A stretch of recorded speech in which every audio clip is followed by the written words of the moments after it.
situações extremas, acidentes, perdas, violência.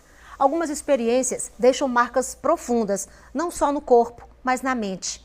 E quando essas lembranças voltam com força, em forma de medo, angústia ou insônia, pode ser sinal de estresse pós-traumático. No quadro O que eu faço, doutor, de hoje, vamos entender melhor sobre esse transtorno.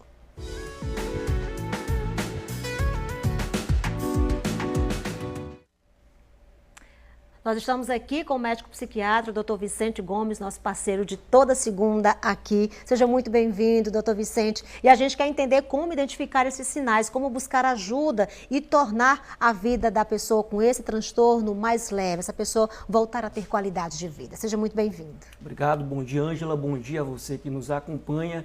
Primeiramente, Ângela, a gente fala que quando a pessoa é submetida a um evento traumático, é comum que ela possa sentir alguns sintomas relacionados a um estresse pós-traumático, mas isso não quer dizer que a pessoa vai desenvolver um transtorno de estresse pós-traumático, tá? Antes disso, a gente fala também numa condição que é o transtorno de estresse agudo, que ele acontece a partir do terceiro dia até 30 dias, tá? Essa é a diferença, né, com relação à data, a tempo do transtorno de estresse pós-traumático, que acontece, né, a partir de 30 dias. Geralmente isso pode acontecer por volta lá do terceiro mês, mas a partir de 30 dias a gente já pode considerar um estresse pós-traumático. A pessoa, ela apresenta o quê? Ela começa a reviver o trauma. O cérebro da pessoa trabalha, atua como se ela tivesse um trauma naquele momento, tá? Então ela começa a ter algumas memórias intrusivas, alguns pensamentos relacionados àquele trauma. Pode vir uma espécie de um flashback, né? Um comportamento algo dissociativo, aquela questão também do sonho de pesadelo, né? Pode vir através disso também, tá? Lembrar que a criança, é importante, que ela é submetida a um trauma, ela pode também reviver aquilo através de uma brincadeira, por exemplo, com uma bonequinha, como se estivesse triste, chorando, tá? Se afogando, então... Com recusas também, como por exemplo, recusas para se alimentar, para ir à escola, pode também ser sinais? Pode fazer parte desse contexto geral, tá? Ela acaba também, a pessoa se esquivando, ela começa a evitar qualquer coisa, situações, ambientes que possa ter alguma relação com o evento traumático, tá? Há também alterações no humor, ela pode ficar mais irritada, mais triste, mais nervosa, mais ansiosa, ela pode ter problemas relacionados ao seu sono, ela tem uma ação, né, de às vezes ficar hipervigilante, ela fica sempre muito atenta, como se algo fosse acontecer, como se algo de ruim fosse acontecer a qualquer momento. Então ela fica sobressaltada, ela fica naquele aspecto hipervigilante. E isso acaba prejudicando muito o seu dia a dia, seu trabalho, suas relações,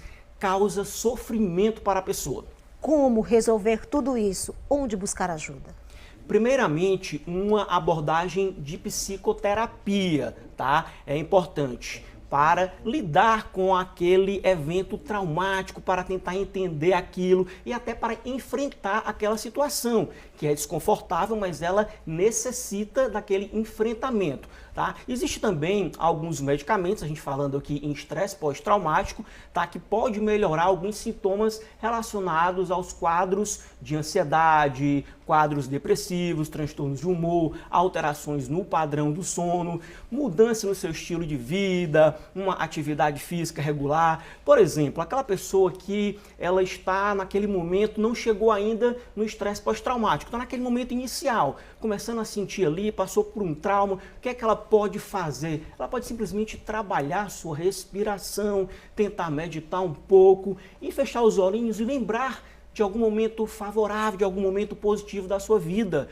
né? Algum momento de uma conquista bacana, porque ela começa a trazer sensações positivas para o seu corpo, ela começa a ter sensações positivas e isso facilita o relaxamento e pode fazer com que ela evite, né, esse progresso para o transtorno de estresse pós-traumático. A gente fala de sensações e a gente fala de situações que estão diretamente ligadas ao nosso cérebro, né? Quando a gente vive um trauma, uma violência, aquilo fica voltando e nos motivando. Pode trazer impactos para o nosso corpo se isso durar por muito tempo. Se configurar um transtorno, por exemplo, pode desencadear, digamos assim, outras doenças que serão visíveis no corpo da pessoa?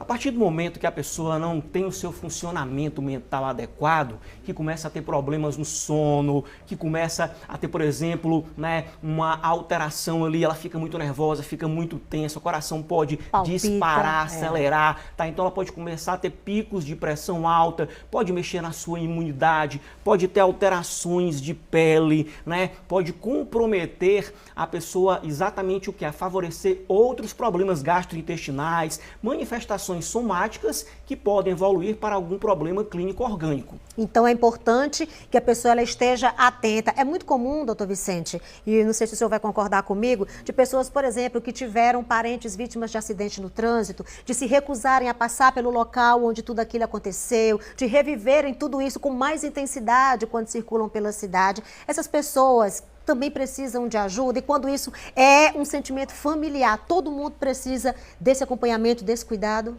Ângela, perfeita a sua colocação, tá? Lembrar também que além daquela pessoa que vivencia o trauma, quem testemunha também e quem sabe, quem fica sabendo de um amigo, de um familiar, de alguém que tem uma relação muito próxima, também pode desenvolver esse estresse pós-traumático. Tá? Então é importante, né, nesse contexto, essa avaliação das pessoas e saber o que, né? A gente sabe aí que temos uma tendência a um aumento desse estresse pós-traumático. As pessoas, Ângela, elas estão mais reativas, mais intolerantes, né? Você vê aí coisas no trânsito que poderiam ser evitadas, então tem que ter muito cuidado com isso, com essa reatividade das pessoas. Então a gente precisa respeitar mais, a gente precisa ter mais empatia, a gente precisa ficar mais próximo de Deus. E aqui eu não falo apenas de frequentar ambiente religioso, porque apenas isso não é suficiente, mas sim exatamente aquilo que eu faço,